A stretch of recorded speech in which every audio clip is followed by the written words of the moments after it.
This is the fifth episode of the Outlanders Journey podcast. My name is Jay. As always, I am the author of the Outlanders Journey. And my name is Catra Ariello, the narrator of The Outlanders Journey. So, we just finished level 3.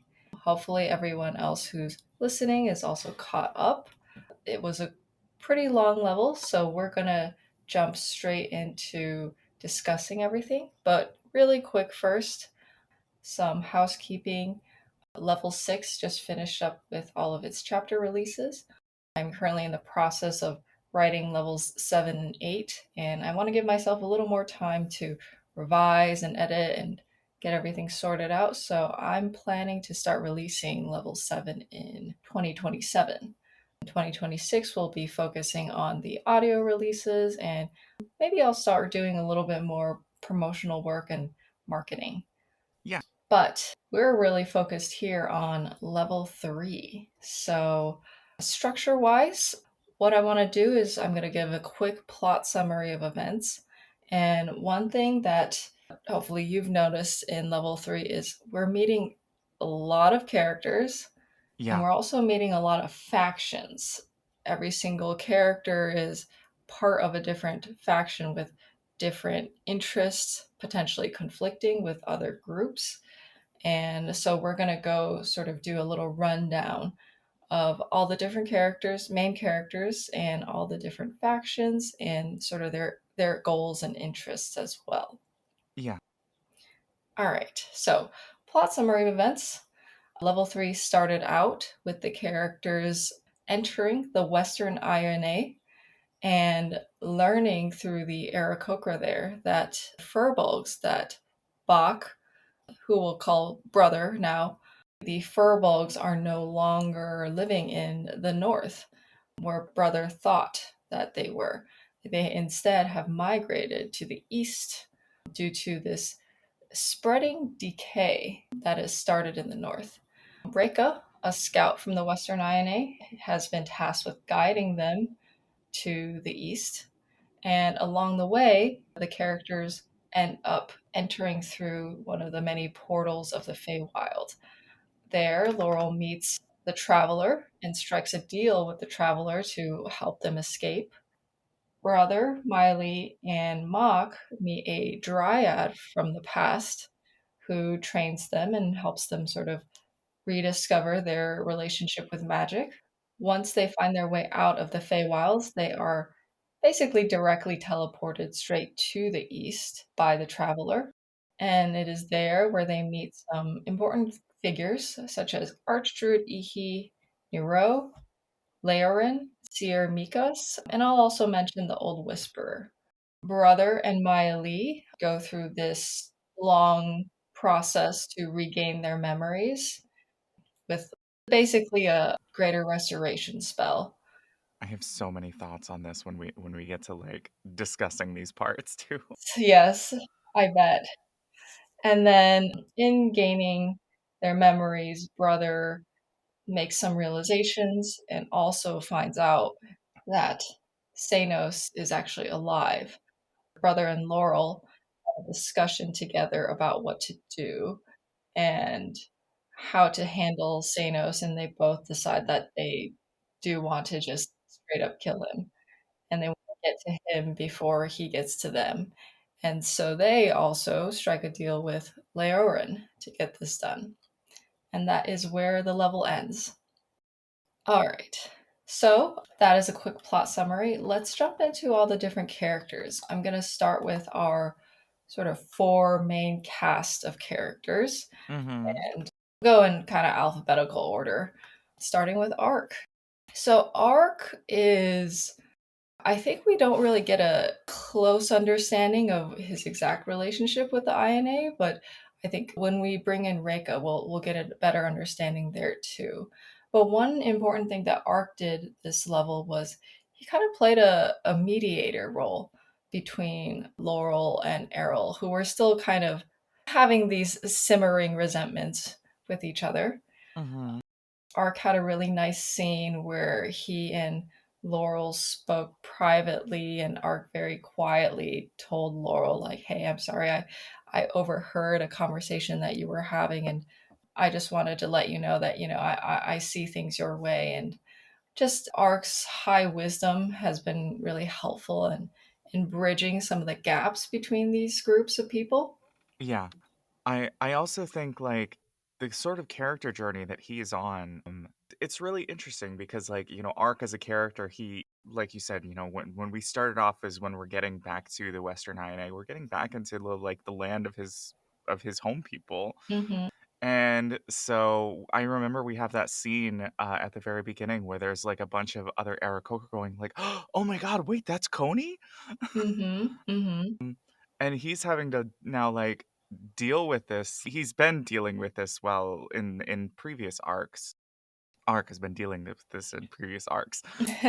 We've been dealing with this of him trying to like, re-find his place in the world and like essentially readapt to these new like living circumstances with his new disability that he has. And now like, especially here at what is essentially home, I remember that scene where he's like ashamed of himself for having to like climb up a rope ladder, right? Right. And he's like freaking out. And it's just there I really liked what happened with his character this arc because we get to see him start to essentially reestablish his place in the world, and like Hmm. we can see that he's starting to like refigure out who he is. Like, he seems to be getting over the initial shock of his disability, and he's now realizing like, no, I still have value. There are still things that I can do. There's still good that I can do. Hmm. And I really like seeing that character growth that we're getting in him. And Yeah. also he's my gay son. He absolutely is. And yeah, we have a little burgeoning romantic interest between I'm Ark and so proud of Reka. my baby boy. Absolutely. Yes. Yes. This is an interesting aspect. I decided to include this in the story because, well, I think it's always just interesting to see different sides of the characters, especially like the romantic side, but also like one interesting cultural aspect of the INA is that same-sex relationships are actually actively encouraged Mhm. culturally. This is a decision I was like sort of thinking through because one aspect of the INA is that like they closely care about population control.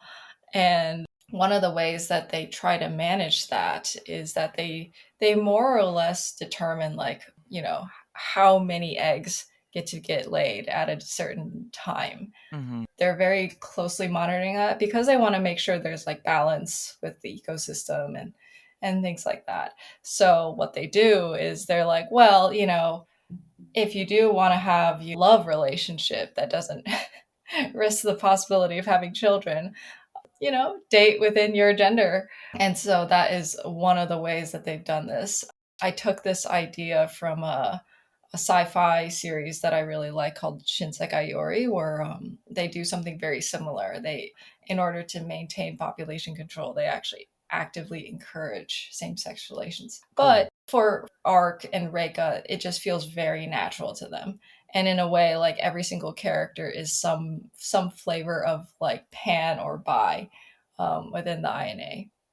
One thing I just want to note as a small plot point is Ark does get cursed by a hag while they are all in the Feywild. We're not sure how that's going to play out in the future because the hag is technically not in the Feywild, but she has cursed him, and we'll see if, what happens from there. Yeah. And then the last piece is just like you said, like Ark is rediscovering his place in the world, right? He was once known for his physical abilities, his, acrobatic skills, and he's now realizing that he actually has a lot of skill as a diplomat, as a Yeah. mediator, and which is why he decides to go with Reka to speak with the council in the East. Reka in particular, is not very good with his words. He's a little blunt, he's a little autistic coded, and he needs Ark's help very much in this area. So this is where Ark also sort of not only finds his place within the community, but also finds his role in this, burgeoning partnership between the two of them as well. Yeah. No, Reka is a sweetie, but Reka does not do well around lots of other people. Yes, absolutely. I gotta say, I think, and maybe we'll probably get into this later too. There Hmm. was one scene in particular that really stood out to me. This section where you've got Ark and Reka together, Hmm. and like Reka is kind of like reteaching Ark how to fly a little bit, and Mm. Ark is like, no, I can't do it, and Reka's like has already let go at that point. Is like, sweetie, you're doing it. Look, you're doing it. Yeah, yeah, yeah, yeah, yeah. And this was a really sweet moment for Rika because he spoke about his experience when he had like a similar injury and he couldn't Yeah, fly for a while, and basically his boss just pushed him over a ledge and made him figure it out. yeah, So Rika actually was like decided to be very, very kind and nurturing in that scene. real. I guess not quite sink or swim, but like fly or fall. I suppose. Mhm. Yeah, yeah. All right. The next character we'll get into is Errol. So, Errol also has a very interesting journey in this level. One of the main struggles that she has been dealing with is she doesn't have the same magical potency that she's had before. And that feeling is made worse by literally being next to her best friend, Ark, who's just his magical prowess is growing rapidly. Yeah, She can no longer heal. There's a lot of spells that she just can't do anymore. But one of the first things that happens is Miley and her form this little bond. And Miley, through just, being kind of a prodigy, helps unlock Errol's innate healing abilities. And Errol is now rediscovering her sort of relationship with not only the Everlight, but with herself in a way. Her healing abilities aren't coming from, like a cure wounds spell or anything like that. This is coming from her monk abilities. If we want to yeah, get into the mechanical side of things, she's using her monk abilities to heal, which means it's coming from like this force from within her own body. yeah, So this is something that, she is rediscovering in herself as well. The other thing, major thing that happens is, she has been very skeptical of Laurel for a very long time and doesn't quite understand like what is Laurel's goals and aims, but she and Laurel end up having this nice, conversation. They also were together in the Feywild, and mm, I think that little moment of just traveling together in the Feywild and literally needing to, at least for that time period, be like allies has really helped her. But that conversation with Laurel was what really solidified it for her, where she finally realized, like, oh, Laurel's not only just like trying to help, but like Laurel, she now sees Laurel as a very self sacrificing, very generous and giving person, someone who gave up like a potentially very comfortable life in order to travel through the forest and help these kids make it home. yeah, And she was so sort of impressed with what she heard that she decided to stay back so that she can, help Laurel, also help Brother and Maya Lee, who she's now formed a bond with. And she has decided to stay put where they currently are in the East. yeah. And I think this is a big moment for her too, because like Errol to a similar extent with Ark, she is also having to like refine her place in the world, right? Because Mm-hmm. she spent all of her childhood getting like like pushed in this one direction of like this is what you're going to be, this is what your life is destined to be, and then to have her to have essentially that be no, actually that's going to be Arc Mm-hmm. is going to do that. You're just going to be you're gonna go and be Arc's sidekick. Yeah. You're gonna be along for the ride, but it's not gonna be you. So she's now also like I feel like really, having her crisis of identity throughout a lot of this level especially. And but I'm really excited to see like how all these characters are going to continue to grow, because I've mostly read ahead just for like to make sure there's certain beats, but there's still a lot that I haven't. As a narrator, that's something I do where like I'll kind of skip around to like make sure I know like what big important beats are coming. Mm-hmm. Um, but I still like when I'm narrating, I still like getting surprised on the fly. Like most of my narration is done via cold reading, and so I'm really really looking forward to seeing how these characters continue to grow in the next several arcs. Mm-hmm. Um, Mm-hmm. Errol especially, just like seeing the way she's now resolving, and she's now able to like form she's now like saying, okay, no, I don't have to just do what other people have told me to do. I can set my own goals, I can make my own decisions, and we really see that at the very end. Mm-hmm. And I'm really proud of her. Yeah, yeah. She's, discovering just like arc where she can do the most good, where she can make the biggest difference. Yeah. And I think she's finding a really good spot here. All right. Speaking of crisis of identity, let's move on to Brother. Oh my goodness. So we have, our, I guess, second canonically trans character. The memories, however, are still hazy. We had this scene oh man, okay. I am not too sure where to go with the pronouns here because obviously we know that she's a trans woman. Right. So eventually she will go into she, her pronouns. But we're in this kind of stasis or this flux point where Yeah, it, like that egg hasn't cracked yet, yeah, basically. yeah. So Mm, at least in the story, we're still using he, him pronouns. And there's a part of me that's like, I think we should keep using that until the realization comes. yeah, I'm comfortable with that. Okay. Yeah. Like we all Mhm. know that that brother is going to be girl shaped in the future. Right. For now, brother is still brother. Mhm. Brother is like that eggshell is we've got the very first little tiny little baby cracks on that eggshell, but that's still rock solid. Like Yes, yes. I do like the little glimpses that we're getting of like, you can tell that brother like knows. Like brother definitely has dysphoria. Mhm. Brother has this other image of, we'll say, herself. Mhm. Brother has this image of herself, but she doesn't really recognize. I can't help it. I'm using she her pronouns now. Mhm, mhm. She's got this image of herself, but she doesn't fully recognize what that is yet. So as far as Right. she's concerned, like she's still just guy, right?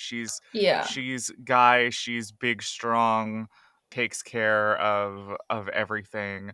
And like she's got so much that she's dealing with, like with, she has now been reunited with a bunch of other furbolgs. Mhm. Um and she's like sort of having to figure out like, oh, these are wait, my parents aren't here, but there's other furbolgs here, and like what's going on? And wait, my Bach isn't my name? What do you mean? Like Yeah. there's more than just like a gender identity crisis. There's an identity crisis. Like, Mhm. Bach, or brother, I should say, you know, relearned their name, and it's we're slowly gonna get there. Yes. We're putting all the puzzle pieces back together, and I think once brother has had more time to be like to sit with their thoughts and their identity and figure out like who they are, Mhm. they're gonna have that, oh, girl realization. Yeah, yeah. It's gonna take some time because anyone who's in brother's situation is gonna have a hard time just sorting out what all these different feelings are. There's so many emotions tied to everything that it's very Yeah. hard to make that realization that like one of the big pieces is gender. And I think another thing is just it's very hard.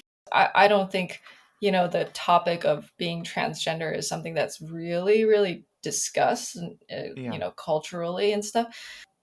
She does have Laurel kind of as like a potential model, but this gets kind of discussed later on as Brother is having this crisis of identity. But Brother just doesn't see how Laurel's experiences can fit into her experiences. Right. Because Brother is like, oh well, Laurel can change at a drop of a hat. She can change into a guy, a girl, anything.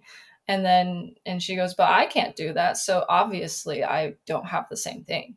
So that's kind of how she logically makes sense of that in her own head. And therefore, that's part of the way that she's still in denial about it. Yeah. This is something we'll get into in the later levels, but yeah. I remember, Mm. speaking from my own experience as a trans woman, Hmm. I think back to, it doesn't matter like when people realize that like my Yeah. my journey is not prescriptive, Hmm. but I was one of the people who realized very, very young. But even then, Mm. like I realized before I knew that it was like a thing that you let I remember I was probably about 11 years old, and I think I remember I saw there was this documentary that came on TV that was talking Mm. about sex changes. And that was not like the that didn't put the idea in my head. That more put the like, wait, you mean that's an option? Because like for Yeah. me, little old me, like I'd been having like dreams, I'd been praying every night, like I'd been, oh please, like, but then like, oh, you see this, wait, they can do that? You can just do Yeah. that. Oh, Yeah. okay. I think Brother does strike me as the kind of trans woman who like she is gonna need to like one of the things of realization is like, oh wait, this is a thing that I can do. Yeah. And then I think once that happens, it's gonna snowball so fast. Like Hmm. Absolutely. Yeah. And, one of the ways that Brother currently is trying to make sense of the dysphoria is she's saying like, oh, the feeling of dysphoria I have is a longing to go back home or a longing to go back to how things were when I was a kid. yeah. And there's this deep sense of like, I want to just be a kid again. I just want to, be how it felt to be a kid. Yeah. Um, Well, I think part of that ties in with her size. You know, mhm, you get these little moments all the time with Brother where she's having this like I just Abigail Thorne. mhm, Abigail mhm, Thorne in one of her videos, I think this was actually one of her videos before she came out as a trans woman. It was when mhm, she was talking about like depression, talking to her therapist, and there's this line that I know she talked about using with like her therapist, and it's something that resonated so much with me where she's like, I'll just be in a room and I feel like Shrek, right? And mm. I feel like Brother is dealing with that a lot too. Is that like, you feel like this big hulking mass essentially of like, Yeah, yeah, then yeah, yeah. it doesn't make sense and it doesn't fit and it doesn't feel right, and Mhm. you're just trying to deal with it. You don't necessarily know how to put it into words, and you can think back to like, oh, when I was a child, when I was physically smaller. Yes. Yes. But you won't necessarily make that same connection. Right. It's gonna be really I'm really looking forward to seeing her figuring herself out. Right. Also, hi Abigail, if you're listening to this. I would be deeply honored if Abigail Thorne listened to this. But yeah, I think you're getting onto something. It's like that feeling of like being smaller, your voice is a little higher pitched. No one is putting on the expectation of, oh, you're a big strong man now onto you. And it's just there's just a little bit less of that pressure. And that's basically that is the closest feeling Yeah. that, Brother had to feeling like a girl, but that's not really, what it was back then. But, like you said, it'll take some time. The name Brother is also not really her real name, and this is acknowledged by the Furbolgs themselves. The Furbolgs call her little brother because, they just need some sort of placeholder name for the Yeah. time being. Furball culture, as I've written it, is that, as you grow and discover what role you play within the community, you are granted a title. So, for example, Brother's mom's name is the fruit bearer because she has like the magical abilities to, cast good berry, and Mm-hmm. that provides, And they're sustenance. apparently not sour like other people's. Yes. Yes. It actually tastes good. So, things like that. It's one of those things where you get to decide what your name is, and what role you play within the community. And then little brother is sort of just a placeholder name. It's very similar to how we, name family members in Chinese culture. We have a specific title or name that we call, the older sister of our dad. So, very similar thing going on here where they just call her little brother for now. But, brother is a name that she's a lot more comfortable with for the time being over Bach. And so she will accept the name brother for the time being. Yeah.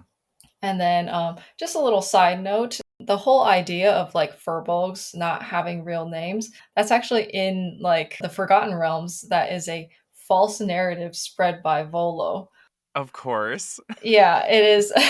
It is not actually canonical in the Forgotten Realms world, but I thought it was a cool concept, so I decided to run with it. I was like, you know what, Volo, you're onto something. I'll give you this. We'll pretend. We'll Yeah, we'll pretend pretend in Volo my isn't story. isn't full of shit all Yeah, the time. exactly. The last piece that I want to bring up here is Brother realizes when she regains her memory that she has this deep memory of her mom just giving her away to Sanos willingly. Mm-hmm. And she always was like, okay, well, that's most likely a fabricated memory. But when she got all of her memories back, she realized this was actually a true memory, and Sanos Yeah. never tampered with it. And that is a devastating discovery, Yeah. to just realize, like, oh no, she actually wanted to give me away. And now she's at a point where she's like, do I even want to go home if they're not going to welcome me? Or do I stay here? And at least for the time being in level 3, she's decided, yeah, I think I'm going to just stay here. There's some furbolgs here who have accepted me, who seem to want to take care of me and teach me their ways. And Archdrudy, he seems to really want to teach me. Yeah. And, for now, I have a spot here. And then obviously, she and Laurel come to this big decision about wanting to kill Sanos. Yeah. We'll get into that. We will. Oh, I'm Yeah. not. Yeah, I'm gonna do my best not to spoil anything that's coming up involving that. But I Yeah. mean, like, it's not really a spoiler to say that's going to be, a big plot point going forward. Yes. Is this, Yeah. we close out this arc on like committing to like, okay, we've got a plan. We're gonna sneak in and kill Sanos, and Yeah, yeah, yeah. we're gonna see how that plan goes as we get into the next chapters, the next arc. Yes, yes. It's all gonna go well. There's gonna be no hiccups. It's gonna be great. Everything's gonna be fine. Everything is gonna go off completely without a hitch. Exactly. Exactly. Well, speaking of Laurel, let's get into Laurel's story. I do want to highlight the deal that Laurel makes with the Traveler. I had a lot of fun writing that chapter just because the Traveler is just a really fun character to include. Like, we always think of the deities in this world as being like very divine, very otherworldly, and then you just have the Traveler who's just Mm-hmm. like pulling like the dumbest pranks on people, Yeah. like the most juvenile of pranks on people, and just, goes, "Oh my god, look, a changeling. Let's just focus on this kid now." The Traveler takes so much of a liking to Laurel that it decides to it wants to follow Laurel on her journey. So the Traveler gives Laurel a flying cat, also known as a tressum, named Saki. And Mm-hmm. Saki's job is to just perch on Laurel's shoulder and basically be the eyes and ears for the traveler. So everything that Laurel's going through right now, the traveler is watching and probably laughing along with. Yeah.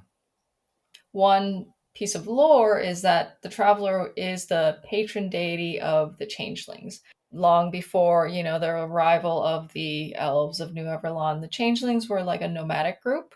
They would travel from place to place, and they would sort of worship very loosely the changeling, like kind of embracing the philosophy of change, chaos, going with the flow, adapting to your ways of life and things like that. However, once New Evergalon came along and the changelings once again had to adapt, to this new circumstance, they've more Hmm. or less adopted the New Everlonian culture of worshiping Coralon. And so the traveler has experienced over the years like a sharp decline in worshipers. And, Yeah. in the world of D&D, if you don't have enough worshipers, your own powers start to decline. So the traveler is now sort of like this lesser deity, somewhat forgotten over the times. Right. But the traveler's still around. The changelings still tell stories of the traveler through their folk tales and fables and stuff like that, and that's why Laurel knows about the traveler. But it's not the same as fully worshiping the traveler. Yeah. After their journey in the Feywild, Laurel and Errol have that little conversation where they have a bit of a heart to heart. One thing I do want to note is that Laurel doesn't tell Errol the full true account because Laurel still claims to be a wood elf. Laurel does not tell Errol that actually I'm a changeling. Right. That is just one little piece that Laurel is going to hold close to her chest and kind of cling on to for a little bit. Even though like Ark knows, Miley and brother know, Leor knows. So it's just one thing that Laurel just like does not want Errol specifically to know. And we can get into a little bit more of the psychology behind that, but I think I'll discuss that in future levels. Laurel always knew that Sanos was alive, and Laurel's plan basically was to leave Brother and Miley behind. And once Miley and Brother seemed nice and settled, Laurel was going to quietly just leave. I don't know how. She's not great in planning the details, if you haven't noticed. Hmm. And she was just going to go back to New Everland, and then somehow she was going to kill Xanos. She had Somehow. somehow go with this plan, and she was going to just quietly get rid of Xanos, and then she could maybe somehow come back and to Brother Miley and just be like, oh, problems all solved. Yeah. That was Laurel's big grand strategy, basically. But once Brother got into the picture, Laurel was like, okay, we gotta actually try to think this out. And Laurel had to accept the reality that she's just not strong enough to deal with Xanos. And so she went to Leorin. Leorin is a pretty high level mage, and Laurel was realized that she could give Leorin something that he needed, and he needed it very badly. Yeah. And if he needed it that badly, then maybe he would be willing to commit murder to get the thing. So yeah, there's a deal now, and Laurel and Leorin are now at a point where they realize that they can be this sort of partner. They can have this sort of I scratch your back, you scratch mine kind of partnership between the two of Yeah. them. It's a real like quid pro quo thing. Yeah. Favor for a favor. But Laurel, sweet baby, you have other friends too. Stop keeping people in the dark. This keeps getting Yeah. you in trouble. What are you doing? You should know better by now. Stop trying to carry everyone's burdens by yourself. You can help, you can rely on other, and like I guess to an extent we're getting a little bit of that, like okay, bringing brother in, bringing Leorin in, but you have other friends that are also capable, Yeah. um that can that can and will be interested in helping you out. Yeah. Um, Yeah. Yeah, she specifically doesn't ask Errol for help. yeah, Errol, who's decided to stay back just for Brother and Miley, Laurel doesn't ask her for help. So, yeah, I think there's a lot of mental roadblocks that Laurel sets for herself, that yeah, for sure. she approaches everyone with so much distrust.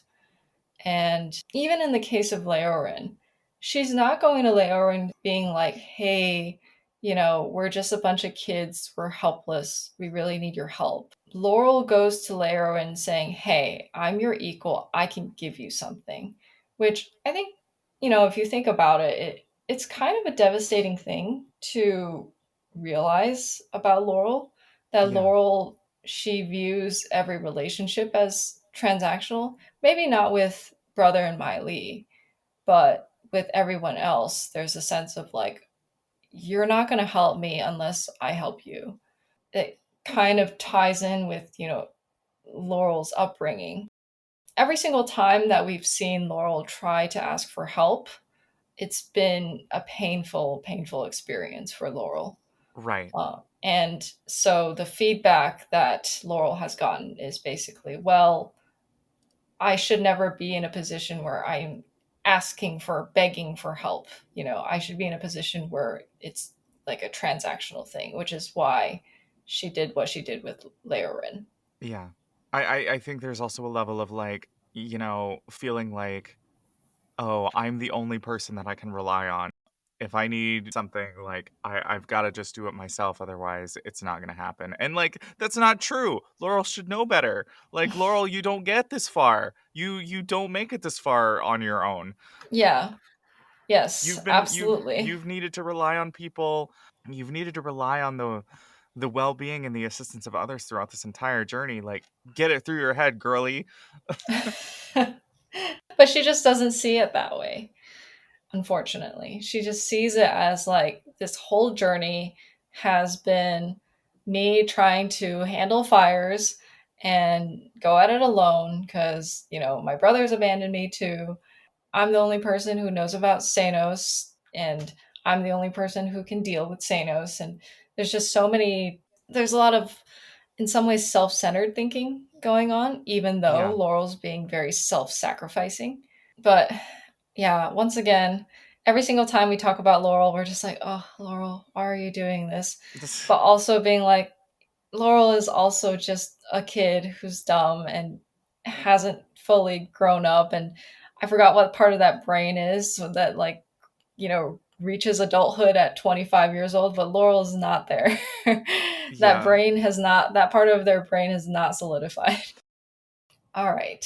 Maya Lee, let's get into her.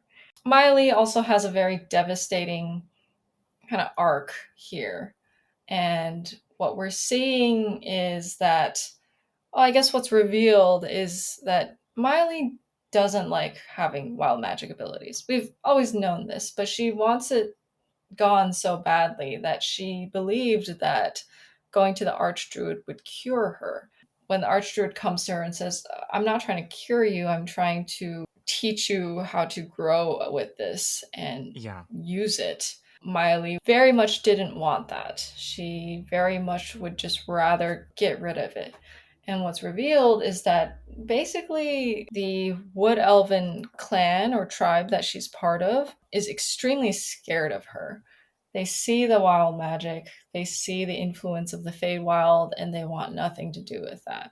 We don't know too much about the Wood Elves, but they are a very sort of scared group of people, is how I Yeah. would characterize them. They're very conservative, they very much don't want change. And seeing someone like Miley brings in a lot of fear. And Miley's internalized that because, why wouldn't she?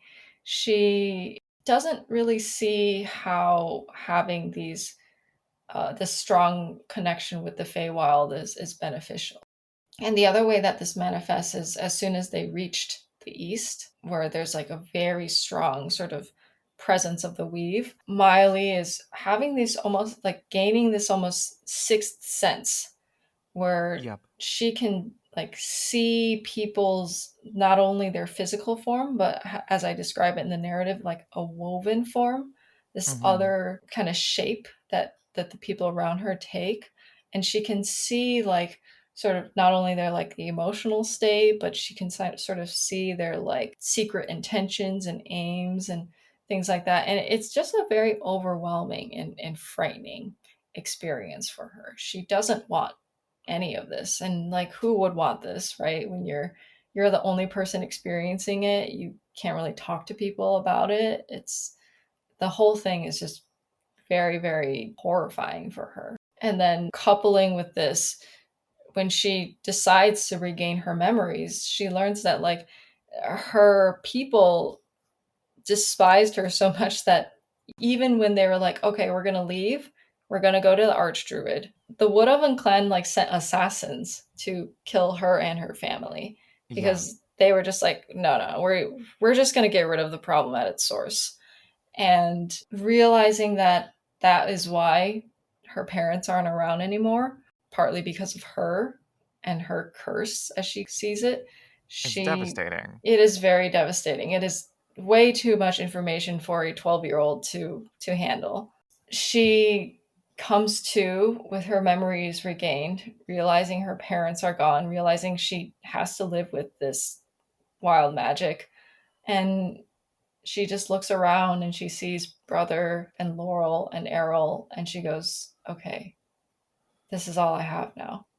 Yeah. And she realizes like I can't lose any of these people. I have to make sure that we all stay together. And that's sort of the point that she reaches after this very, very difficult journey that she's going through. And all of this is happening kind of internally. She doesn't really tell anyone what she's going through at all. She Yeah. just kind of displays like a general sense of like fear and anxiety, and really all the people around her, all they can really do is just like, "Oh, it's okay, Miley. Don't worry, don't worry." But like that's not really the sort of comfort that she actually needs. She needs like to know that her new family is going to be with her. Mhm. Um and we already know that two of these people that are her closest family are like plotting in secret to go on this like quest to go kill Mr. Sanos. And so we'll see how that affects her when suddenly like two of these people that she desperately needs in her life as like Mhm. a stable presence are, oh wait, what do you mean you're leaving? Yep. Wait, what's going on? Yep. Yeah, I also just think I had waited to touch on this until we got to Maya Lee because we have this with both Brother and with Maya Lee, this is the part of the story where they finally get their memories restored, and Mhm. that was a really interesting part. And I think especially with Maya Lee in particular, Mhm. Brother was excited for the memory restoration to happen. Mhm. Maya Lee was terrified, and I think rightfully so. With Maya Lee, there is almost this sense, and I think this is really what's so interesting about it is when you get into like stories involving things like memories being erased, memories being like there's there's always this you know the idea of how much of your identity is made up of your memories, right? Mhm. So I think there's this idea that like, oh, well, we'll put ourselves in Miley's shoes for a second. Like, she knows that her memory has been tampered with, but she also knows like who she is, and there is Mhm. this fear of like, what if I'm not the same person anymore when I have my Mhm. my memories restored? Like there is a almost sort of reverse identity death that's possibly a risk there. I think about that one episode, I think it's Star Trek Voyager, where two of the members of the crew, and for anybody who's listening, I haven't really watched Voyager a lot, so I don't remember all the characters' names very well. I'm a DS9 girly, um, but Jesse Earl, forgive me, please. but there's the Tuvix episode. I think everybody who knows anything about Star Trek Voyager knows about the Tuvix episode, where we have these two crewmates that they get like fused together into one being, and this one being, he takes on a name that's like a combination of the two characters, and his name becomes Tuvix. And like it very quickly, like Tuvix develops his own identity throughout the episode, but then what ends up culminating in the episode is like, the captain being like, they figure out a way that they're going to separate Tuvix back into, the two pieces that made up Tuvix, and Tuvix is like, but I'm here, I don't want to die, like, Mm, hello, why don't I get a say in this? And it's I think considered one of the like more controversial points of Voyager is that mm. the captain is like, yeah, I don't care, I'm forcing you to go through this process to separate you, and it's like, it Oh, is, wow. yeah, no, like Tuvix is dead at the end of the episode because Oh, wow. Tuvix has been separated back into the two different crew members. It feels very like discordant with how, like, a normal Star Trek like plot line would go. Like you would Mhm. normally think like, oh, okay, yeah, you've got this person, this person also has a right to exist, but it's no, like, Tuvix is no more. Tuvix's identity is gone, and I think about that when I think about, concepts like this with, Miley and brother, is, how does getting these memories back, like, because, you've had your mind altered, but you've also had time, like, it's been months, you've Yeah. been living in this altered state, but you have an identity in this state as Mhm. well. So how is that going to change when you get your memories brought back? Like, how does that affect who you are as a person? and Right. and is that something you want to happen? Maya Lee definitely at first doesn't, but then she does, and immediately we're hit with, like, she's very upset by the things she can now remember. Yep. And it's like, it's not necessarily, I mean, I guess she's gonna have to like live with the knowledge of, like, essentially having her worst fear realized, which was that, like, she sees herself as the cause of her Mhm. parents dying. Before she had her memories restored, that was one possibility, but it was not a thing that, she knew for sure, that was set in stone. She could choose to believe that that wasn't true, Yes. but now she knows that it is. Now she has no choice but to accept that that's true. It's really interesting. I'm always fascinated by you know stories and plot lines that involve things like, memory alteration, identity death. I'm certainly not like, identity death is one of my squicks. But Mm. I am also like fascinated. Like, I it's I think a sort of story that's very easy to do wrong, or very easy to do in a way that's deeply upsetting to me personally. So I Uh, usually approach those kind of stories very cautiously. I think it's been yeah. done really well here. Oh, Um, thank you. yeah, yeah, yeah, yeah. This is one of those things where, like, if I get a sense that, like, a story I'm reading is going to involve any kind of like potential identity death, adjacent themes, memory Mm. alteration, like forgetting who you are, or like, having all these things, um that's one of those kind of stories where I will skip ahead and see, like, okay, how is this going to play out? Like, is this going to be deeply, deeply upsetting to me, and Mm.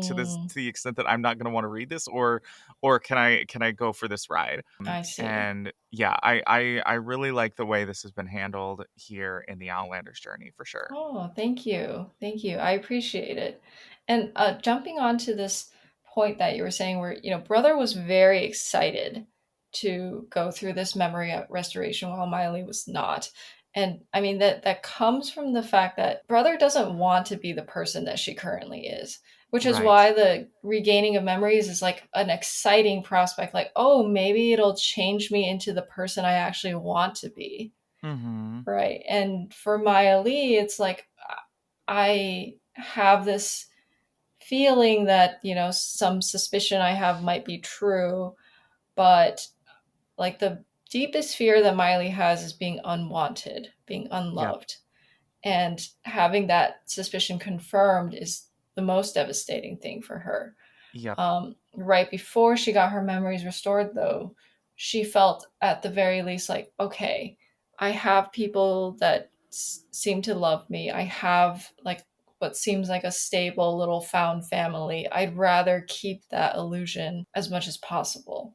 Yep. So it's yeah, it's very difficult for her to now have to contend with that feeling of like there are people out there who hate me, who loathe me, and want me dead. And it's yeah, it's gonna be we're gonna see how this plays out for her and how she's able to manage all these feelings. Let's get into the nomads. They are kind of the first faction that we really ran into. Although I guess we could say like the Everlight group was as well, but they are the faction that we've spent the most time with. And the main cast within this faction, you know, Mock, Elder Lasha, Leader Dura, we're seeing these sort of mini arcs going on with them as well. Mock, for example, has always had this tension with the other nomads, and especially with Elder Lasha about like, what do we do with these magical abilities that, you know, Mock has? Do we try to like tamper it down, repress it, or do we let him discover this? Yeah. Elder Lasha has always been very firm that no, we do not do this. We do not let him develop these abilities. And what's revealed is that Elder Lasha actually has a connection with the Weave as well. She basically was Mock when she was a child. And what's also revealed is that like this ban on using magic wasn't always how it was. It wasn't too long ago that the orcs could also be, you know, druids, magic users. Now pretty much Mock is the only one, but there was a time when there were also magic users, and the way Elder Lasha sees it is that basically every time magic was used, it led to something destructive, something that ended up being more harmful than good. And it eventually led to a collective decision that we cannot let magic happen anymore because it's just too destructive. Yeah. And so she has a very firm stance on that. And she is trying her best to just tell Mock, like, no, I please, I don't want you to go down this route. Mock, however, is trying to contend with that inner conflict that he feels. His older brother's dying wish was for Mock to master these magical abilities because Ernog saw like the coming of the elves and their magic and was like, well, we can't just fight fire with some spears and javelins. We have to actually do something that can actually fight back. And so Ernog wants this from Mock. And Mock sees Ernog's side very much and probably wants Ernog's side, but you know, he also sees the conviction behind Elder Lasha and is trying to find a good balance there.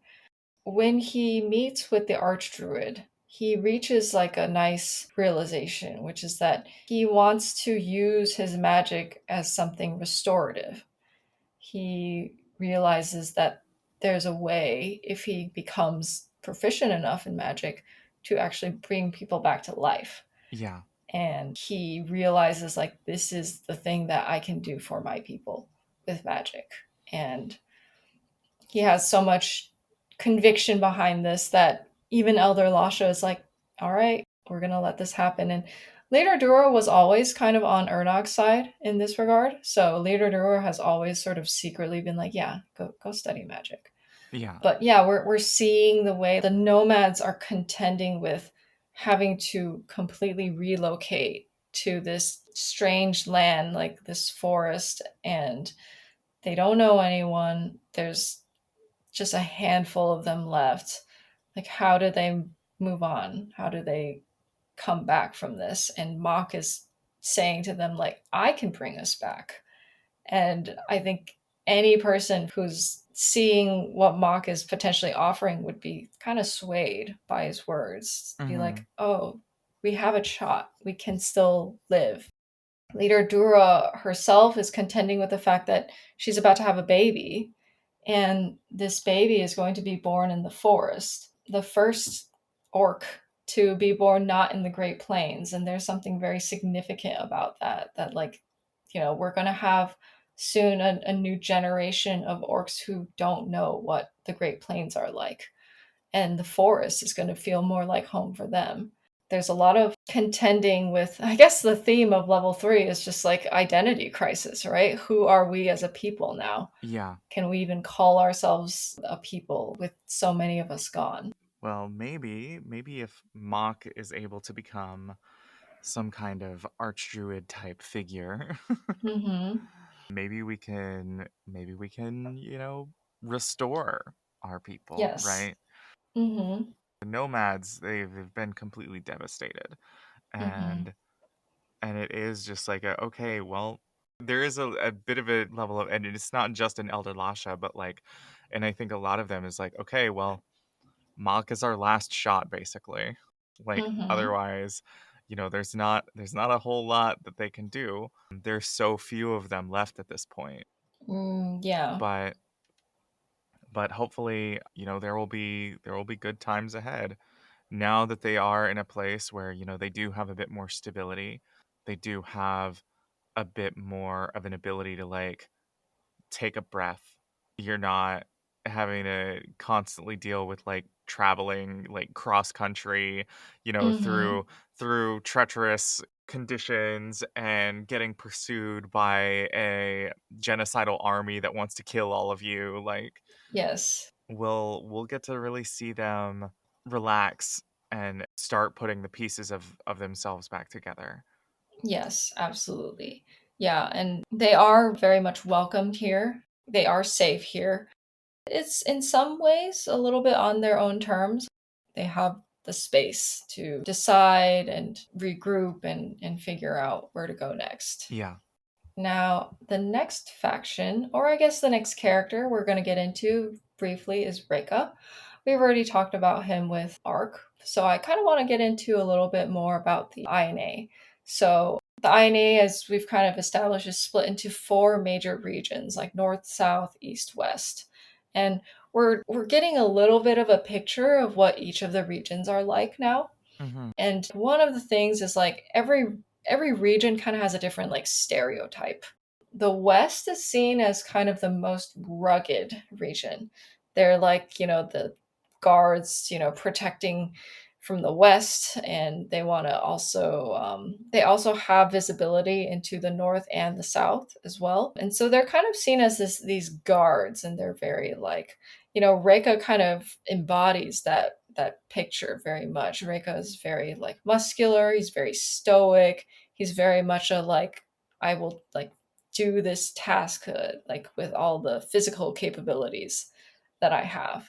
The North, for example, is like mainly comprised of furbolgs and wood elves and some other like non-Aarakocra races. And so the general perception of the North is that they're kind of like they're not really the INA. And then the South is like seen as like, they're the ones who are, constantly like forming alliances with New Everlon. They're the ones that are like eating like toast and jam, and they're wearing fancy clothes, and they've forgotten what it's like to be an Aarakocra and things like that. So in some ways, the Western INA is like, we are the true INA. We are the true protectors of this land, and Yeah. that's kind of the stereotype there. So Reika is someone who's traveled between the West and East before, and that's why he's sort of on this escort mission. The problem is that they were traveling during the fall and spring, and that's when it's actually the most dangerous time to travel. Anytime where there's seasons of change, that's when you really don't want to travel from the West to the East. But they were at a point where they didn't really have a choice and they had to journey this way. Reika takes his task very seriously. There is a threat coming from the north, and it is my job to relay this information to the Archdruid so that she can do something about it. And then once he realizes, oh, the Archdruid is dying and can't do anything, okay, let's regroup. And now he realizes that, oh, I need to do some more diplomatic work. I need to do something that I'm very, very Yeah. not good Do at. not I can't. want. Yeah, I do not want this interpersonal stuff. I can't handle it. So he very much appreciates Ark being there, being this very reliable partner for him. They can help each other out here. Now on to Archdruid He and Nero, and a little bit about the Eastern INA. I don't know if you can tell, but like the Eastern INA is probably the most racially diverse part of the forest. The Mm-hmm. Eastern INA is obviously along the coastline. So we have in the Eastern INA, we have furbolgs, we have some wood elves, we have also gnomes, humans, we have the drow who also live here now. Yeah. And we have a new small population of orcs. So the way the Eastern INA has always been seen is like this little sanctuary. Archdruid Ihi has full jurisdiction over this piece of the land, and what she's done is she's like, yeah, anyone who needs a place to stay can come here. She's very welcoming. She wants to provide a home for everyone, which is why she ends up allowing the furbolgs, the orcs, and prior to that, the drow to stay. Now, one thing about the Archdruid is she is old in age, but specifically, she seems to have caught whatever spreading decay is happening in the north. But somehow it doesn't seem to be spreading to anyone else in the east. It's just her that seems to have it. And we don't know like how she's able to contain the spread and things like that, but she herself is dying. And this has led to this panic that is now happening. She's panicking because she's like, I haven't found a successor yet. Yeah. And a lot of other groups are also panicking. We'll get into the drow soon. We've talked about this a bit with Laurel. Mm-hmm. You know, Laurel is very much a character who the constant character flaw there is like, I've got to take on all these burdens myself. I've got to do it. I'm not going to rely on anyone else.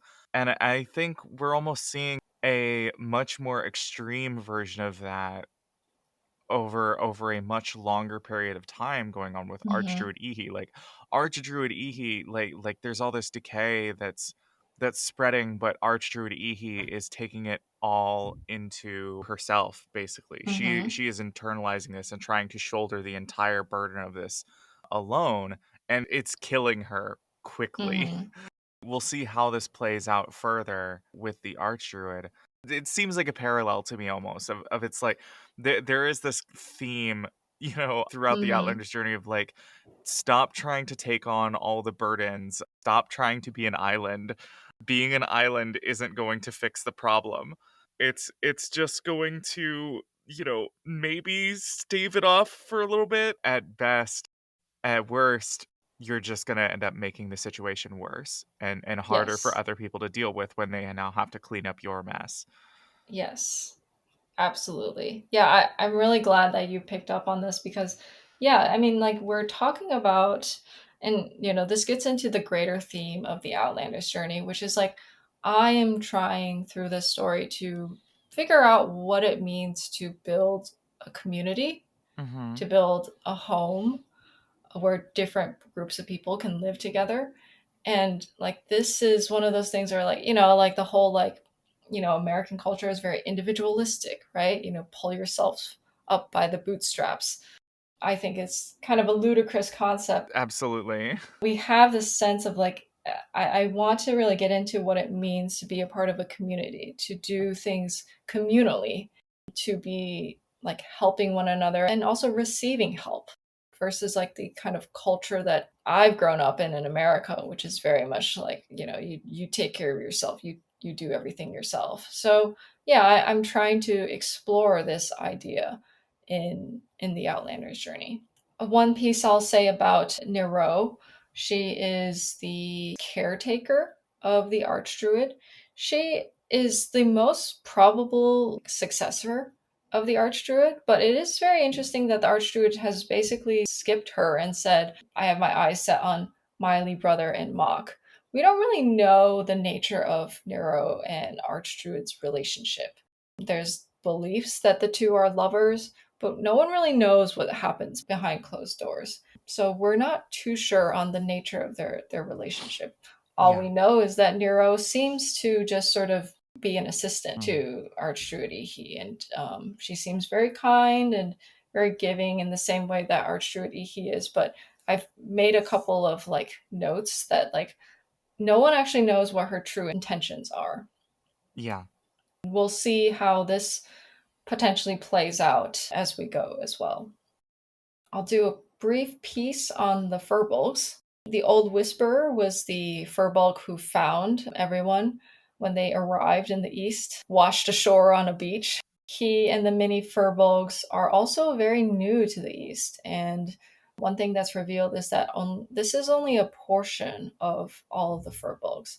The Furbolgs that didn't stay in the East, they're actually somewhere up in the Blue Forest Mountains, and brothers, parents, and family are among the people who left for the Blue Forest Mountains. What was revealed is that when they first arrived in the East, the strength of the weave ended up being a little too strong for a few of these individuals, including Brother herself and Brother's mom. Yeah. They found that the East was just too overwhelming to live in. It's probably something similar to what Bailey is experiencing as well. And so they decided to go and find another place to live. And it seems like they've wound up somewhere in the Blue Forest Mountains.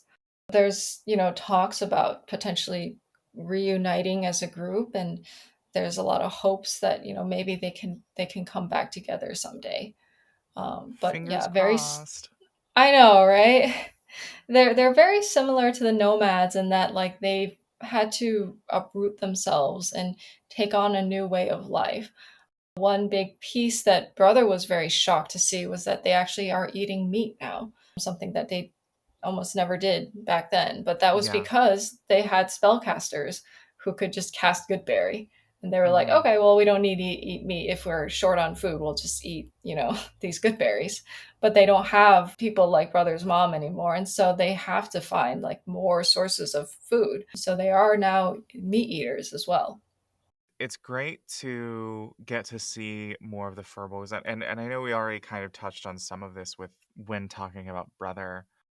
You compare them almost to like the nomads as well. It's cool to see basically another faction, we can call them.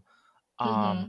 that's basically a point in time ahead of where the nomads are right now, right? Yeah, Um, yeah. like you can really contrast them, like the Furbolgs have essentially integrated into this community, whereas the nomads are starting to, Mm, obviously like that kind of, integrating into a community like that, it involves, changing certain things, like, we eat meat now versus, we wouldn't necessarily have, otherwise, like, mm-hmm. um that's the kind of things that the nomads are dealing with, like, we've been shunning magic, but we can't afford to do that anymore.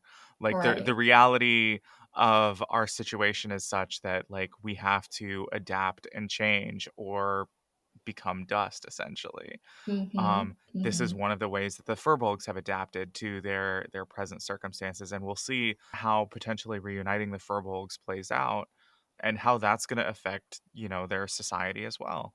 Yes. It's really cool to get all of this, I think. Yeah, yeah. I hope that I'm capturing all these different groups well, and like, they're all in different places and they're all contending with their own goals and aims. And yeah. All right. The last faction, which I think is probably the biggest one that I need to really drill down into, are the Drow. And Leorin, who's kind of the more prominent figure within the Drow currently. All right. Yes, slavery is something that happens in my story. Yes, it is very much based on the chattel slavery of, the United States and like the, Mhm. up until the mid 1800s. One big change that I decided to do was, in the United States, it was like a very agricultural kind of slavery system of, like, the cotton plantations, Yeah. things like that. Here, the form of slavery is in the mines. The Drow are mining residuum, which is basically the core thing that powers all New Everlonian magic. Yeah. New Everlon is still discovering magic, so they don't know about things like the weave yet. They just see residuum. And basically what they can do with residuum is like residuum basically powers everything for them. They can build magic items out of it. They can export just raw residuum to other parts of the world, where other parts of the world can also basically use magic. What I've established is that only this continent that the characters are in has like real access to like strong magic, and everywhere else in the world is kind of like they just rely on residuum to give them some sort of like magic. And having this huge like area with like raw residuum in the Mm-hmm. Blue Forest Mountains is basically powering the entire economy of New Everlon right now. So they are very much in need of these kinds of workers, these slaves, to just constantly mine residuum. And it is a very, very dangerous thing. Residuum is very unstable, and because it's just like raw magic basically, so anything could go wrong when you're mining it. Yeah. So, as a result, very similar to the United States, there is an underground railroad system where the various drow can escape from captivity. And basically, their aim is to reach the Canada of this world, which is the eastern region of the forest. The Archdruid has welcomed them and basically said, if you can make it here, we will give you a home. And there is a small but growing drow population now within the east. Mm-hmm. Now, prior to the treaty between New Everlon and the INA, the Drow could kind of physically travel to the east. The INA wasn't really accepting of the Drow, but they also didn't necessarily like keep them out. They kind of just more or less like turned a blind eye. If you had like a sympathetic guard from the south, they would just be like, I didn't see anything. And the Drow would kind of just go through. And then if they were going through during like the summertime or the winter time, they could avoid the Feywild portals. However, now that there is a treaty between the INA and New Everlon, the borders are tight. There's no one from outside allowed into the forest. And so the only method now that we have is teleportation. And the only person who knows how to teleport is Archdruid Ihi. Yeah. And that is a big, big bottleneck. Yeah, because the archdruid is in such poor health that like Yep. she can barely keep up with anything, and that's now causing a bunch of issues because like hello, hey, we've got all these people that gotta get through. Come on. Yep. Yep. Yep. And it's causing a huge bottleneck. Like she used to be able to do some pretty regular teleportations, but in recent time it's slowed, it's delayed. We never know now on a day-to-day basis if she's actually able to do a teleportation. We might have one scheduled, and she'll just wake up that morning and just be completely incapable of casting that spell. Mm-hmm. The spell she is casting is called Transport via Plants. It is a 6th level spell, which in my world, New Everlon can only cast up to level 5 spells. So not a single person can cast the spell that Archdruid he can cast. Well, there are more capable spellcasters outside of New Everlon, but if we're talking about a handful of people who are at the level that Archdruid he is at. Yeah. And Leorin, who is a mage, he is trying desperately to figure out some kind of teleportation spell because he can't just rely on her. He's seeing how quickly she's going and he's like, this is disaster. He's running through his head trying to figure out, okay, do we change locations? We're going to no longer go to the east. We're going to go somewhere else. And then for him, he's like, well, I'm the only mage at this level who can potentially develop a teleportation spell. And so there's just a lot of pressure on him as well. The Drow are really counting on him. He has the title of the main mage within the Drow community, and so it's really up to him to figure it out. Because of this, though, there is now this very strained and tense relationship between the Drow and Archdruid Ihi. And I would say a lot of that tension is actually happening between Nero and the Drow. Nero, who is the primary caregiver of the Archdruid, is seeing the way the Drow are desperate, and in many ways, they're probably making a lot of unreasonable demands of the Archdruid. And Nero, who's seeing the Archdruid getting worse and worse before her eyes. She sees it more intimately than anyone else. She's going like, okay, you guys are making way too many demands. You guys are being, unreasonable and ungrateful, honestly, to the Archdruid who's earnestly trying to help. And it's just causing a lot of conflict there, simmering tension right now. Yeah. So we have this very big problem that's happening. And then here comes Laurel, who's like, oh, yeah, I went to this school. Yeah, a teleportation circle, it's technically only owned by the government, but every professor from the school I went to knows that spell. I could probably get you that spell if you wanted.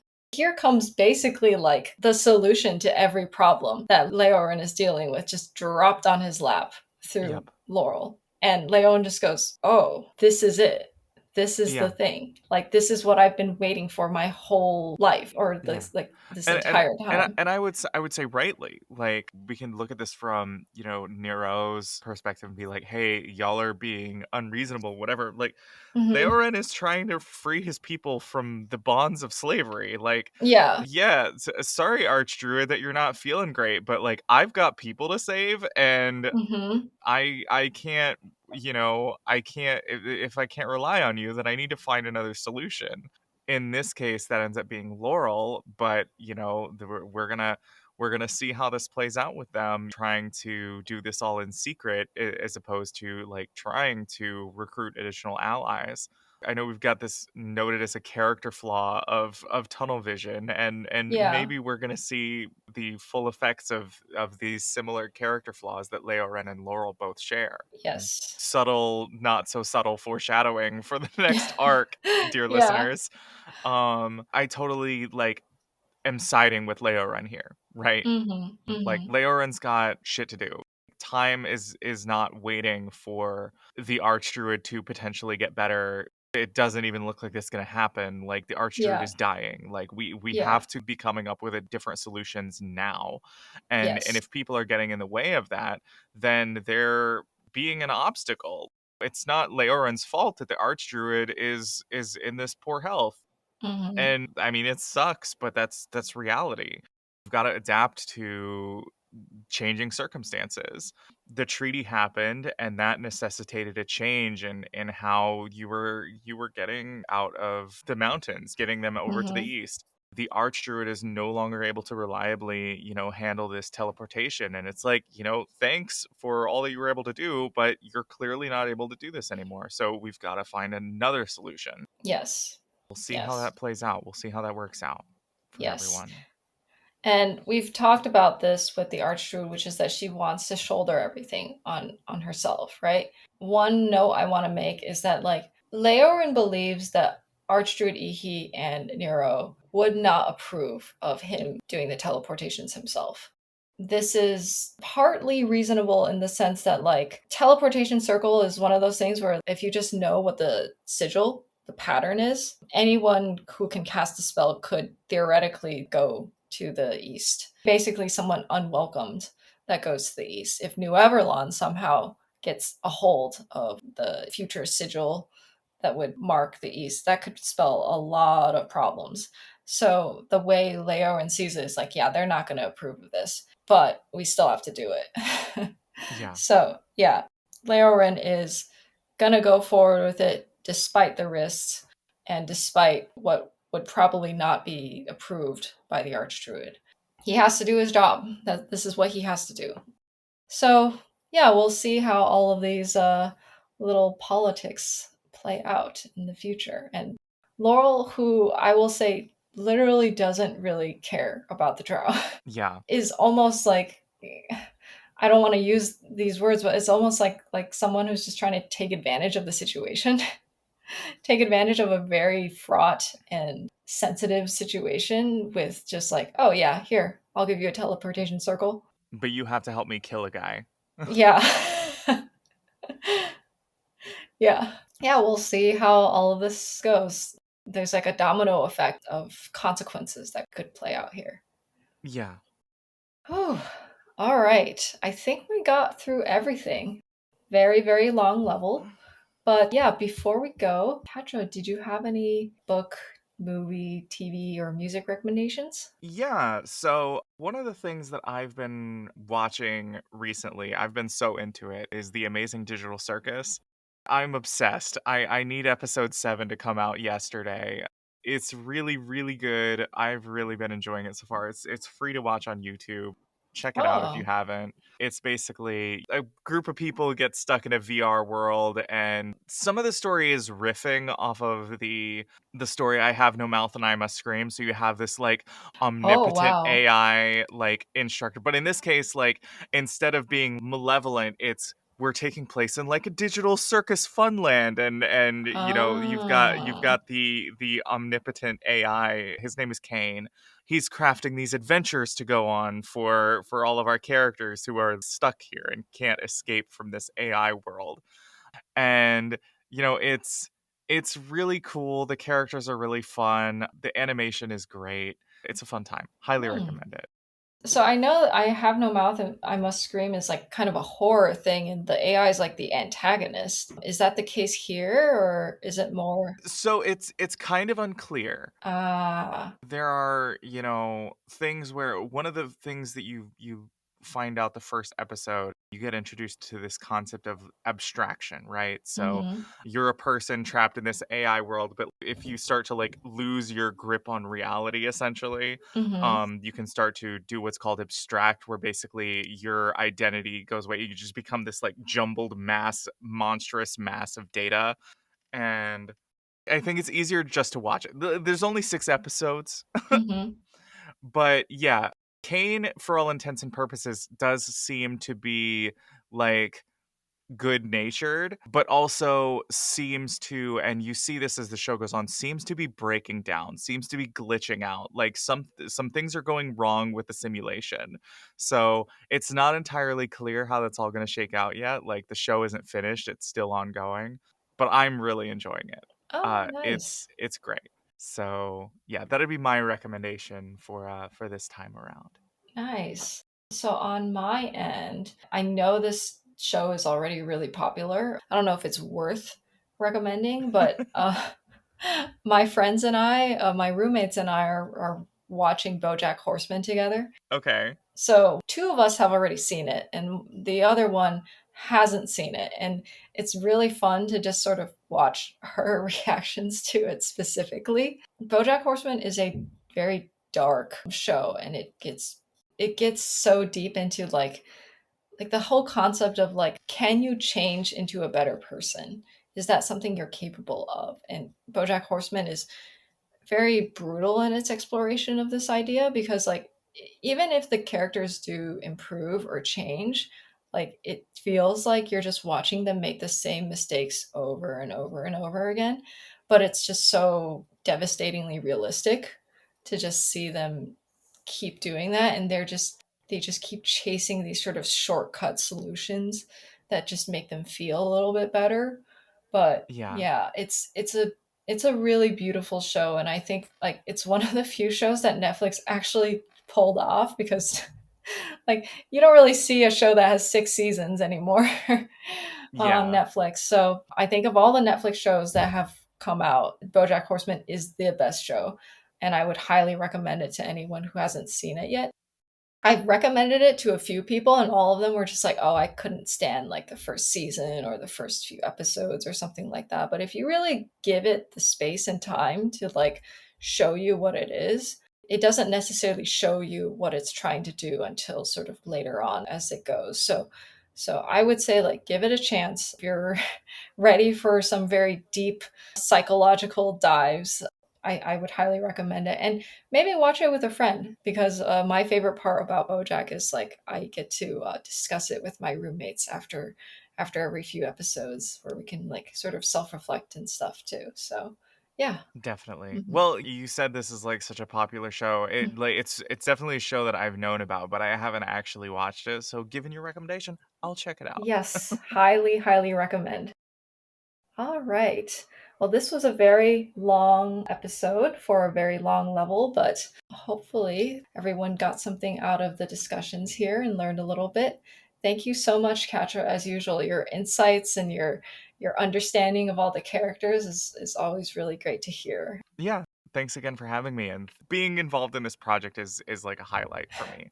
Getting to be involved in bringing all these characters to life. Mhm. It's really great. And for such a vivid world and all these cool characters, getting to see all their stories like come together. It's really fun. Oh, thank you so Um much. yeah. All right. Yeah, I'll see everyone in the next episode and stay tuned for level 4. We'll be coming out with new chapters shortly. Bye everyone. Bye-bye.